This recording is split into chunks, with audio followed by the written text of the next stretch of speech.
जिनके ऊपर बहुत बुरी तरह से मारपीट करके जिनको जेल भेजा गया, मैं उन्हीं से मिला और उनसे मिलकर मुझे एहसास हुआ है कि कितने निर्दोष लोगों को पुलिस ने सिर्फ अपनी नाकामयाबी छिपाने के लिए जेल भेज दिया। और जिस तरह से, क्योंकि निर्दोष लोग हैं, मन में उनके पीड़ा है, उनका कानून पे भरोसा है, उनको लगता है कि अगर उन्होंने कुछ नहीं किया तो उनके साथ न्याय होगा। तो इसलिए जो लोग बच्चे भूख हड़ताल बैठ के बलौदा बाजार में, उनको जिस तरह जगदलपुर, अंबिकापुर और यहाँ ट्रांसफर किया गया है, ये जो सरकार और एडमिनिस्ट्रेशन का सतनामियों के खिलाफ गुस्सा या कहिए कि उनके खिलाफ जो उनके मन में दुर्भावना आई है, उसका प्रमाण है। जिस तरह से 8 महीने ज्यादा हो गए हैं और जो लोग, कोर्ट भी सुनना नहीं चाह रहा है। भाई पुलिस और सरकार अगर किसी को दबाने काम करती तो वो कोर्ट की तरफ जाता, और कोर्ट भी जब ना सुने तो फिर कहां से न्याय मिलेगा। बहुत सारे ऐसे बच्चे हैं, जांच आयोग बनाता, कहां है उसकी रिपोर्ट? उसकी रिपोर्ट के बिना इतने लोगों को उठा के बंद कर दिया। महिलाओं को पीटा गया, महिलाओं को जेल नहीं भेज पा रहे थे तो महिलाओं को पीट के अपमानित करके छोड़ा गया जब दबाव बना। और कितने ऐसे लोग हैं जिनसे पैसे मांगे गए पुलिस द्वारा, नहीं दिए तो उनको जेल भेज दिया गया। ये बहुत सारे सवाल है जिनका सरकार को जवाब देना है। मैं उम्मीद करता हूं कि मुख्यमंत्री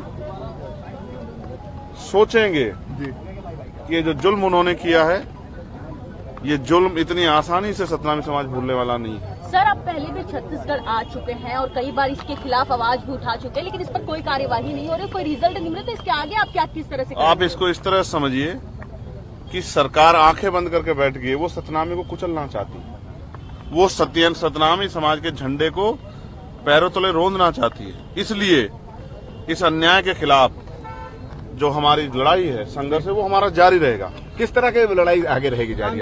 आज हम लोगों ने तय कर लिया है, जो हमने उनकी पीड़ा सुनी, जिस तरह उनको मारा गया, उनके हाथ पैर तोड़े गए, और स्पेशली ये कह के कि बुलाओ चंद्रशेखर आजाद को, हम देखेंगे वो आपकी रक्षा कैसे करेगा।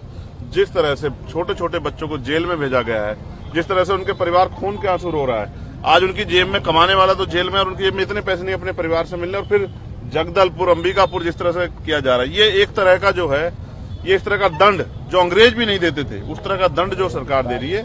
हमने तय कर लिया कि 20 फरवरी को इसके खिलाफ हम लोग मुख्यमंत्री आवास का घेराव करेंगे, और पूरे प्रदेश और देश से लोग आएंगे और मजबूत घेराव हम लोग करेंगे। हम लोग चैन से नहीं बैठेंगे अगर मुख्यमंत्री जी हमारी पीड़ा नहीं सुनेंगे। हमारे लोग, क्योंकि उनके पास पावर है, वो चाहे तो सारे मुकदमे आप ले सकते हैं, क्योंकि जांच आयोग जो बना है आपका, उसकी रिपोर्ट के बगैर इतने लोगों को जेल भेजा गया है। आपको करानी चाहिए जांच, ये आप लोगों पर कार्रवाई करो। ये आप लोगों को चुनावी रणनीति तो नहीं, क्योंकि नगरीय निकाय पंचायत चुनाव भी होने वाले हैं और उस समय आप लोग, हमारे लोगों की जान जा रही है, आपको चुनावी रणनीति दिख रही है?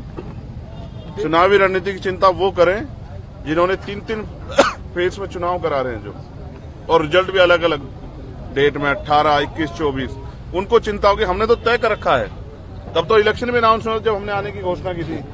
और मैं आपको फिर कह दूं, हमारे लिए सतनामी समाज का सम्मान, उनका गौरव, और अपने जो इतने परिवार जो जेल में बंद है, उनकी रक्षा महत्वपूर्ण है, ना कि चुनाव तो आते जाते रहेंगे। इसी मामले में नहीं, मेरी उनसे मुलाकात नहीं। किनसे मुलाकात हुई आप लोगों की? मेरी जो हमारे साथी हैं, ओम प्रकाश जी और नेतराम जी और बहुत सारे छोटे बच्चे हैं, उनकी पीड़ा भी मैंने जानने का प्रयास अपने भाइयों के जरिए किया है। लेकिन मैं इस बात से मुझे खुशी है कि अन्याय के खिलाफ इस लड़ाई में वो डर में नहीं, वो अंदर अंदर ताकतवर हो रहे हैं। उनके मन में विश्वास पैदा हो रहा है कि अगर सरकार हमारे साथ न्याय नहीं करेगी तो हम लोगों को अपनी लड़ाई किस तरह से लड़नी है, ये विश्वास लड़ने की का जो भावना है उनके अंदर पैदा हो रही, संघर्ष करने की। दो विधायक अंदर हैं यहाँ पर, एक देवेंद्र यादव बलौदा बाजार वाले मामले में और ईडी मामले में कवासी लखमा। क्या सरकार दमनकारी नीति पर उतर गई, ऐसा लग रहा है? मैं इन दोनों को नहीं जानता हूँ पर्सनली। देवेंद्र की भूमिका को कैसे देखते हैं, क्योंकि बलौदा बाजार मामले में ये तो सरकार को बताना चाहिए, जांच आयोग को बताना चाहिए। लेकिन मैं आपको स्पष्ट कर दूं कि अभी तो जांच आयोग की रिपोर्ट भी नहीं आई है, और उसके बिना ही जिस तरह का दमन हुआ है सतनामियों के खिलाफ, ये सरकार को इसका जवाब जो है ना, ये सतनामी समाज ईंट का जवाब पत्थर से देगा। इसी मामले एक मिनट जिज्ञासा, इसी मामले में गिरफ्तारी जो निलंबित किए दिए गए थे एसपी और कलेक्टर, उनकी बहाली भी कर दी गई। वो बहाल हो जाएंगे जिनकी लापरवाही से सब कुछ हुआ, लेकिन जिन निर्दोषों को जेल बंद किया वो कब बहाल होंगे, इसका जवाब मुख्यमंत्री दें।